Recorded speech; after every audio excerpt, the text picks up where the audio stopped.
ठीक है, तो अभी का टॉपिक है हम लोग का विस्कोसिटी।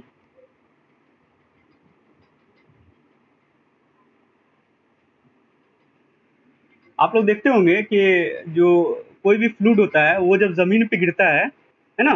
ये ज़मीन है हमारी, मान लो, यहाँ पे कोई भी फ्लूइड गिरता है, तो कुछ फ्लूइड होता है कि वो गिरने के बाद इतना गिरा, तो वो थोड़ा फैलता है ना? उसके बाद फिर रुक जाता है। और कुछ फ्लूइड जो होता है कि वो बहुत फैलता ही रहता है ना? ऐसे फैलता रहता है और फैलता है, और कुछ एंड के बाद वो रुक फैलना छोड़ देता है ना? तो ये अलग-अलग फ्लूइड के साथ ऐसा क्यों होता है? जैसे पानी गिरेगा वो थोड़ा फैलता है, और वो अगर उसी की जगह पे कोई तेल गिर जाए तो वो ज़्यादा फैलता है ना? पेट्रोल गिर जाए वो अलग ज़्यादा फैलता है, और वहीं पे मरकरी गिरा दो तो वहीं पे एकदम ड्रॉप की तरह रह जाएगा। ठीक है, तो ये किस गुण की वजह से होता है, क्यों वो फैलने लगता है? और जो ये रुकता है ना?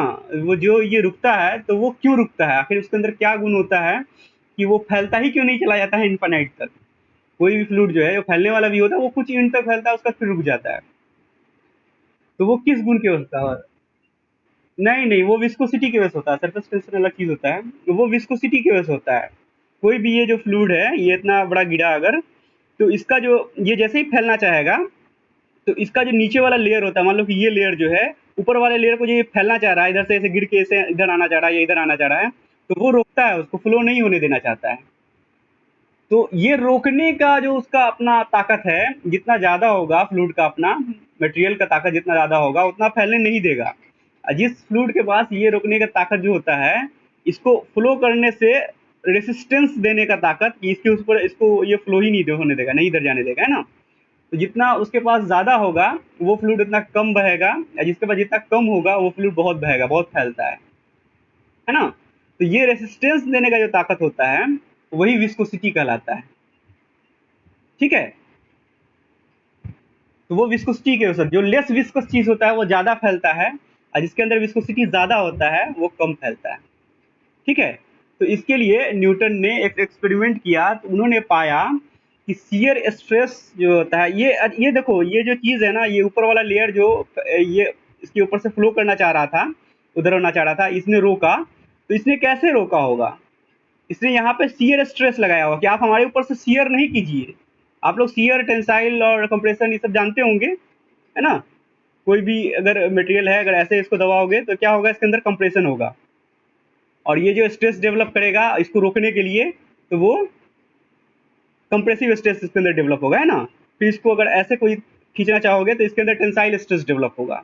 उसी तरह इसको, हाँ, उसी तरह अगर दो लेयर है, वो एक दूसरे के अबाउट शियर करना चाहता है, ये इधर भागेगा, ये इधर भाग रहा है ना, ये इधर भाग रहा है, इसके अंदर ये रोकने के लिए इसके अंदर यह शियर स्ट्रेस डेवलप होता है, शियर नहीं करने देगा, ऐसे ऐसे, है ना? दो मटेरियल शियर नहीं होने देगा, तो यहाँ पे जो है शियर स्ट्रेस डेवलप होता है ना? ये सब बात पता होगा आप लोगों को। हाँ, तो फ्लूइड भी जो है ना, उसका एक लेयर दूसरे लेयर को बहने से रोकने के लिए शियर स्ट्रेस डेवलप करता है। तो जिसके अंदर विस्कोसिटी ज़्यादा होगा, वो ज़्यादा शियर स्ट्रेस डेवलप कराता है ना? और जिसके अंदर कम होगा तो कम शियर स्ट्रेस डेवलप कराता है। तो न्यूटन ने एक एक्सपेरिमेंट किया, ठीक है? एक एक्सपेरिमेंट है, तो उसमें उन्होंने पाया कि जो शियर स्ट्रेस डेवलप होता है फ्लूइड के अंदर, शियर स्ट्रेस, इसको टॉ से डिनोट कर किया उन्होंने। वो उन्होंने बताया कि वो प्रोपोर्शनल होता है D U by D Y के। अब ये क्या है? ये है वेलोसिटी का डिफरेंस। यू यू या वी जो है वेलोसिटी को डिनोट करते हैं, और वाई जो है वो डिस्टेंस को डिनोट करता है। ठीक है? तो उन्होंने बताया कि दो लेयर है, उसके बीच में शियर स्ट्रेस जो है, वो जो पैदा होता है, उसके बीच में हमेशा ये रेशियो ये देखा गया कि ये शियर स्ट्रेस डेवलप होना प्रोपोर्शनल हो जाता है उसका उन दोनों लेयर के बीच में वेलोसिटी कितना थी, और उन दोनों लेयर के बीच में जो भी डिफरेंस है, लेयर के बीच का डिफरेंस जो है, गैप, वो कितना है, डी वाई। जैसे ये लेयर है, ये लेयर है, इन दोनों के बीच में गैप कितना है, मान लो डी वाई है, और इसका स्पीड कुछ है, इसका स्पीड कुछ है ना? तो इन दोनों का स्पीड का गैप, डी यू मतलब स्पीड का गैप, और ये इनके बीच के डिस्टेंस का गैप, इसका रेशियो जो है, हमेशा जो है एक्सपेरिमेंटली पाया गया कि इसका रेशियो प्रोपोर्शनल होता है शियर स्ट्रेस डेवलप होने के, है ना? तो चाहे वो कोई भी फ्लूइड हो। ठीक है? अगर तेल, यहाँ पे तेल गिरेगा तो वो भी फैलता है, तो फैलेगा तो वो उसका फैलने का स्पीड बहुत ज़्यादा होगा, तो गैप कम हो जाएगा, है ना?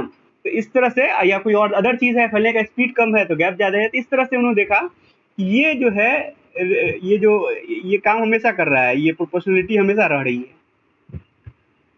तो उसके बावजूद जो है, तो हर जो फ्लूइड है वो, जैसे कोई कोई फ्लूइड ज़्यादा मतलब सीएस डेवलप कराता है, कोई कम कराता है, लेकिन ये जो है यू और वाई का रिलेशन वही रहता है।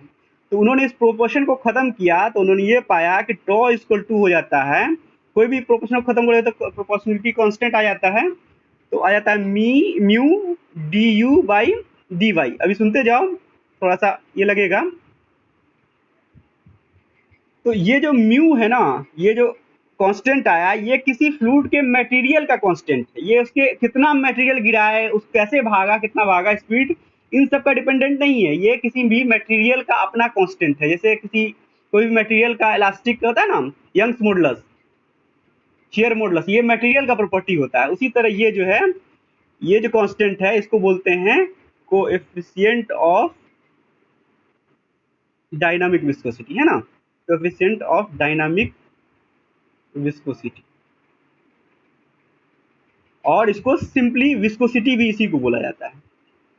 विस्कोसिटी को डिनोट करने के लिए म्यू से डिनोट किया जाता है। ठीक है? तो किसी भी चीज में उस मटेरियल में अगर विस्कोसिटी ज्यादा होगा तो शियर स्ट्रेस ज्यादा देगा, जो इस फॉर्मूला में दिख रहा है। अगर म्यू बढ़ाओगे तो टॉ भी बढ़ेगा। तो किसी भी मटेरियल में अगर म्यू ज्यादा होगा, अगर विस्कोसिटी ज्यादा होगा, तो वो ज्यादा शियर स्ट्रेस डेवलप करेगा।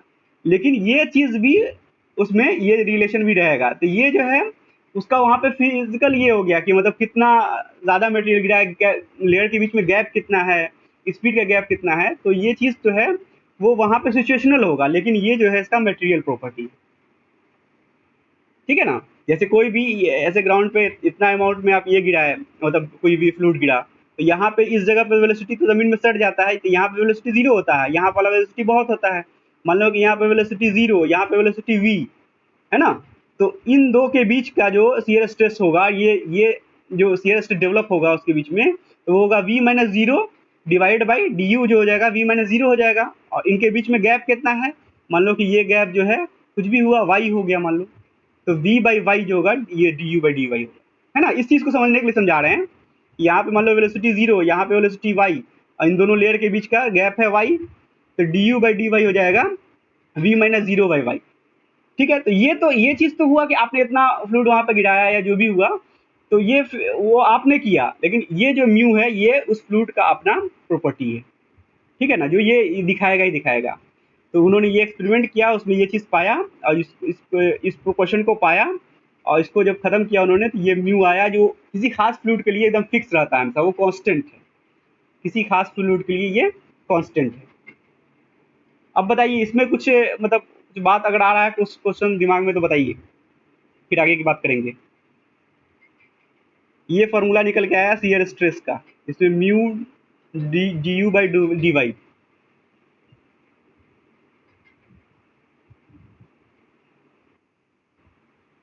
ठीक है? तो हाँ, मतलब ये बहुत बड़ी बात नहीं है, थोड़ा सा ये लगता है कि D U by D Y क्या है, तो उसको समझाने के लिए ये चीज़ बताएं।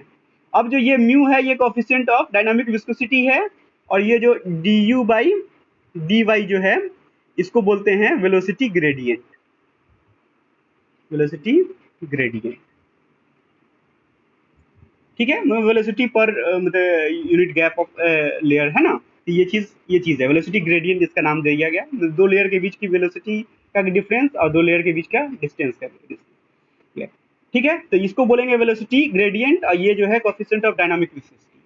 अब जो इम्पोर्टेंट चीज़ होता है, जो हम लोग को पढ़ना है, विस्कोसिटी, तो इसका जो है, इसको म्यू से डिनोट करते हैं, और इसका यूनिट क्या होगा? तो यहाँ पे देखिए, ये जो विस्कोसिटी है, ये म्यू, तो यहाँ पे इससे क्या निकल के आया, ये टॉ बाई ये D U by D Y होगा, है ना? Tau by D U by D Y. हमको पढ़ना तो विस्कोसिटी है ना हम लोग को, तो ये विस्कोसिटी का ये फॉर्मूला हुआ। आप लोग ये फॉर्मूला याद रखिए, ये विस्कोसिटी का यूनिट निकालने के लिए ये चीज़ लिखे हैं, तो ये चीज़ ये हुआ। ठीक है? अब इसका यूनिट निकालना है म्यू का, तो टॉ का यूनिट क्या होता है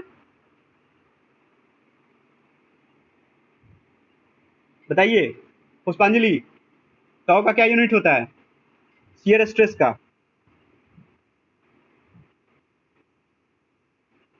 शियर स्ट्रेस का न्यूटन पर मीटर स्क्वायर, यही ना होता है स्ट्रेस का, ये स्ट्रेस है तो न्यूटन पर मीटर स्क्वायर।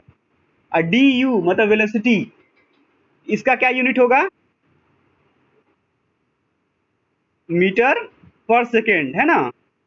हाँ, और डी वाई मतलब डिस्टेंस, इसका यूनिट क्या होगा,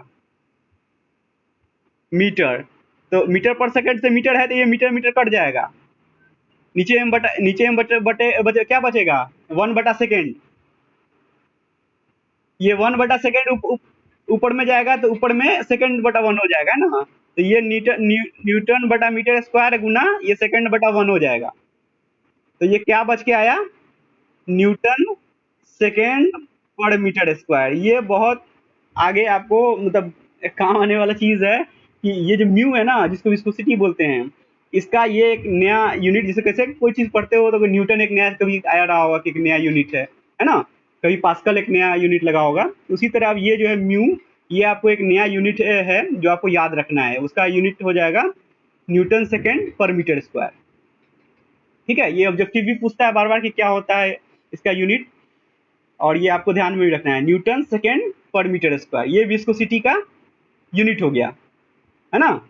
ये याद रखना है आपको, न्यूटन सेकेंड पर मीटर स्क्वायर। तो ये एसआई यूनिट है, ये एसआई यूनिट है ना। इसको सीजीएस में भी बहुत बार इसको ये लिया जाता है, बहुत सारा क्वेश्चन दिया रहेगा जिसका यूनिट सीजीएस में दिया रहता है। तो इस एसआई में और सीजीएस में क्या रिलेशन है इसका यूनिट में, वो भी हम लोग को जानना चाहिए। तो इसको जो है वन वन न्यूटन सेकेंड पर मीटर स्क्वायर को हम लोग सीजीएस में चेंज करेंगे कि कितना सीजीएस वाला हो जाता है ना।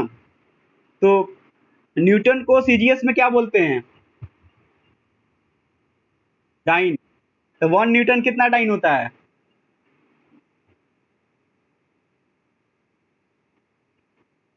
10⁵ डाइन, है ना। इसमें अगर किसी को डाउट है तो वो भी देख लिया जाएगा। लेकिन 1 न्यूटन इक्वल टू होता है, न्यूटन को 10⁵ डाइन बोलते हैं। ठीक है, सेकेंड का सीजीएस यूनिट, यहाँ सेकेंड है ना, सेकेंड ही होता है, तो यहाँ पे सेकेंड लिख देंगे उसकी जगह पे। मीटर स्क्वायर का CGS unit, one metre square कितना सेंटीमीटर स्क्वायर होगा, 10⁴ सेंटीमीटर स्क्वायर। अब तो ये सीजीएस में आ गया ना, सब कुछ सीजीएस में लिखा गया। अब ये देखिए, ये 10⁴ है, ये 10⁵ को कट करेगा, कितना बचेगा, 10 बचेगा, है ना।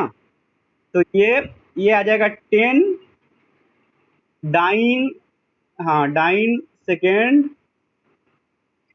पर सेंटीमीटर स्क्वायर। अब क्या हुआ कि ये जो डाइन सेकेंड पर सेंटीमीटर स्क्वायर है, इसका नाम दिया गया, ये जो बोलने में थोड़ा सा ज्यादा लंबा लग जाता है किसी यूनिट, इसको पॉइस बोला गया। ये जो डाइन सेकेंड पर सेंटीमीटर स्क्वायर है, इसका नाम है पॉइस। ठीक है, तो इससे हम लोग को क्या निकल के आया कि 1 न्यूटन सेकेंड पर मीटर स्क्वायर जो होगा इक्वल टू है 10 पॉइस। तो हमेशा कभी आपको पॉइस में दिया रहेगा तो आपको न्यूटन सेकेंड में निकालने के लिए क्या हुआ, 10 से इससे गुना कर दीजिए, है ना। तो ये रिलेशन आपको हमेशा याद रखना है, या कभी इसमें दिया हुआ है पॉइस में कन्वर्ट करना है तो आप उस तरह से कन्वर्ट कीजिए। तो ये दोनों यूनिट इसका आप लोग को याद रखना होगा, क्योंकि इसमें बार बार जो जो एक्सपेरिमेंट किया हुआ है ना विस्कोसिटी पे, तो वो सीजीएस यूनिट में ज्यादा किया हुआ है, तो वैल्यूज बहुत सारी चीज का पॉइस में दिया रहेगा।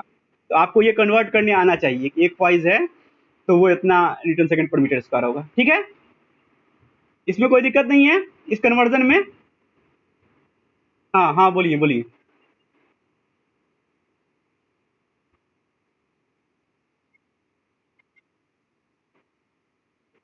क्या होगा,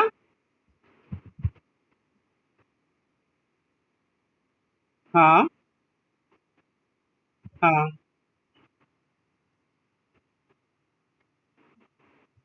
हाँ, वो तो वन वन पॉइस के इक्वल होगा। ये इसको सिर्फ लिखा गया है, ये जो आया है ना डाइन सेकंड पर सेंटीमीटर का, इसको पॉइस बोलते हैं, इसका नाम दिया गया। मतलब ये जो डाइन डाइन सेकेंड पर सेंटीमीटर स्क्वायर जो है ना, इसका नाम दिया गया पॉइस। जैसे कि ये जो KG metre per second square, इसका क्या नाम है बताइए? केजी मीटर पर सेकंड, इसका नाम न्यूटन है ना? इसी को नाम न्यूटन, जो न्यूटन बोलते हैं, इसी को बोलते हैं। उसका बेसिक यूनिट यही है, KG metre per second square. KG mass और metre per second square acceleration. F equal to M A होता है ना? हाँ, तो मास गुना एक्सेलरेशन है ये, उसी का नाम न्यूटन दिया गया। इसी तरह डाइन सेकेंड पर सेंटीमीटर स्क्वायर, इसका नाम पल्स दे दिया उन्होंने, है ना? जिसको भी देना था। तो इसके बीच में एसआई यूनिट और इसके इसके बीच में ये रिलेशन आ गया कि अगर कि 1 न्यूटन सेकेंड पर मीटर स्क्वायर 10 पल्स के बराबर होगा ना। तो ये आप लोग को याद रखना है, ये मतलब बार बार यूज करना होगा, तो ये रिलेशन याद रखिए। ठीक है, ये हो गया क्लियर। अब आता है एक और टर्म, उसको बोलते हैं काइनेमेटिक विस्कोसिटी। ये डायनामिक विस्कोसिटी था या सिंपली विस्कोसिटी, ये काइनेमेटिक विस्कोसिटी।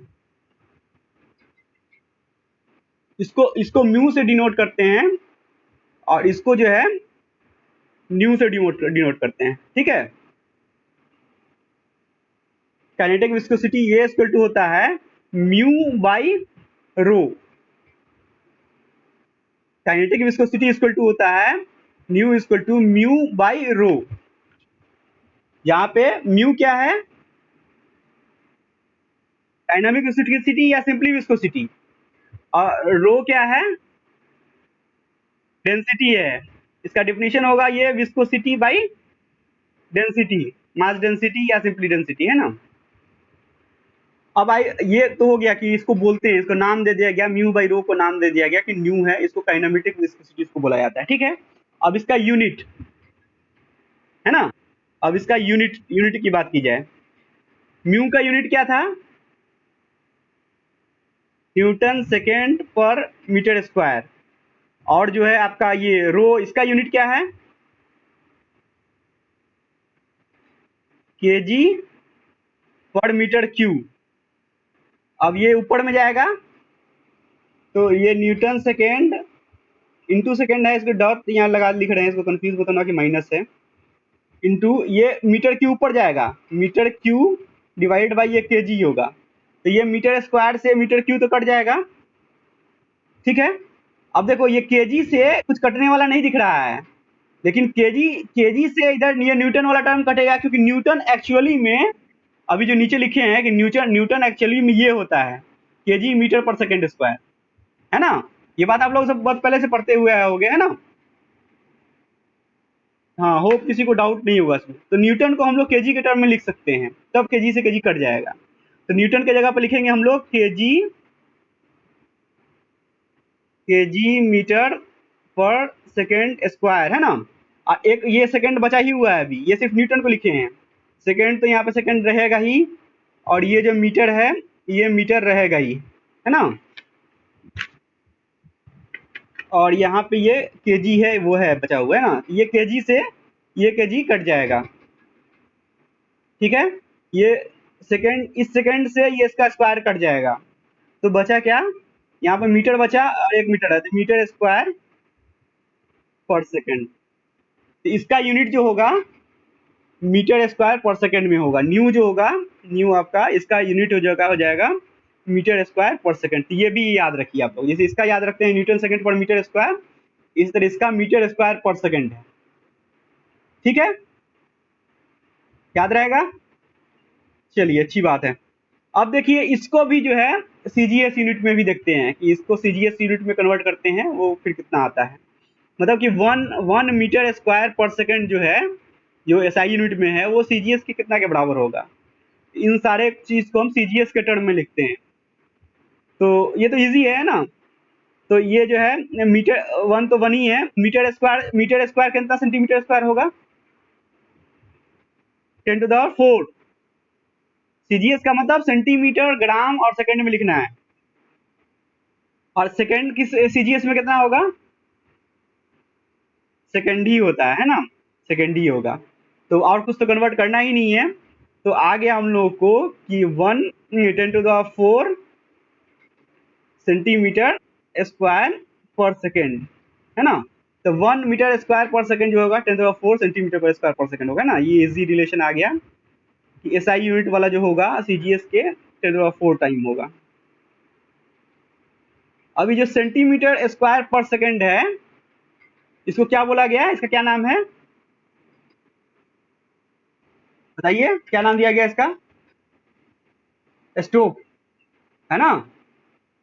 इसका नाम दिया गया स्टोक। ये हो गया 10⁴ स्टोक। तो ये याद रखिए आप लोग। जैसे उसका पॉइज नाम दिया गया ना सीजीएस वाले का, डाइन सेकेंड पर सेंटीमीटर स्क्वायर का नाम पॉइज दिया गया, उसी तरह सेंटीमीटर स्क्वायर पर सेकेंड का नाम स्टोक दे दिया गया। तो 1 मीटर स्क्वायर पर सेकेंड जो हो गया 10⁴ सेंटीमीटर स्क्वायर पर सेकेंड हो गया। इसी सेंटीमीटर स्क्वायर पर सेकेंड को स्टोक बोलते हैं। तो ये याद रहना चाहिए। कभी पूछ दिया कि जो है 1 स्टोक कितने मीटर पर सेकेंड स्क्वायर के बराबर होगा, तो आपको ये कन्वर्ट करने आना चाहिए कि 1 मीटर स्क्वायर पर सेकेंड 10⁴ स्टोक के बराबर होता है। तो इसके बीच में कुछ कन्वर्जन पूछेगा कभी, तो वो आपको आना चाहिए, है ना। ठीक है, इसमें कोई दिक्कत है? ठीक है, अच्छी बात है। तो अगर विस्कोसिटी का कोई डिफिनीशन पूछे तो क्या बताइएगा? मतलब सिंपल भाषा में कोई अगर पूछे कि बताइए 1-2 वर्ड में, कुछ वर्ड में कि विस्कोसिटी क्या है, तो क्या बताइएगा?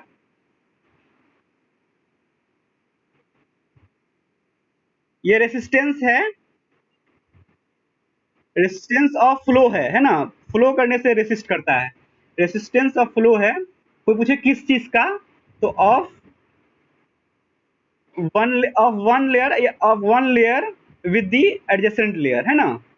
विद दी मतलब बगल वाले लेयर से किसी भी लेयर का ये एक रेसिस्टेंस है फ्लो के अगेंस्ट, फ्लो नहीं करने देगा, है ना। यही है ना। हाँ, ये है रेसिस्टेंस ऑफ फ्लो है। किस चीज का, तो दो लेयर के बीच का, है ना। दो लेयर के बीच का, दो बगल वाले लेयर के बीच का ये रेसिस्टेंस है। ठीक है, उसका ये फॉर्मूला ये निकल गया है डायनामिक विस्कोसिटी का, काइनेटिक का ये है, और इन सब के बीच में ये रिलेशन है। अब हम लोग बात करते हैं कुछ इसके ही क्या बोलते हैं न्यूमेरिकल्स की। ठीक है,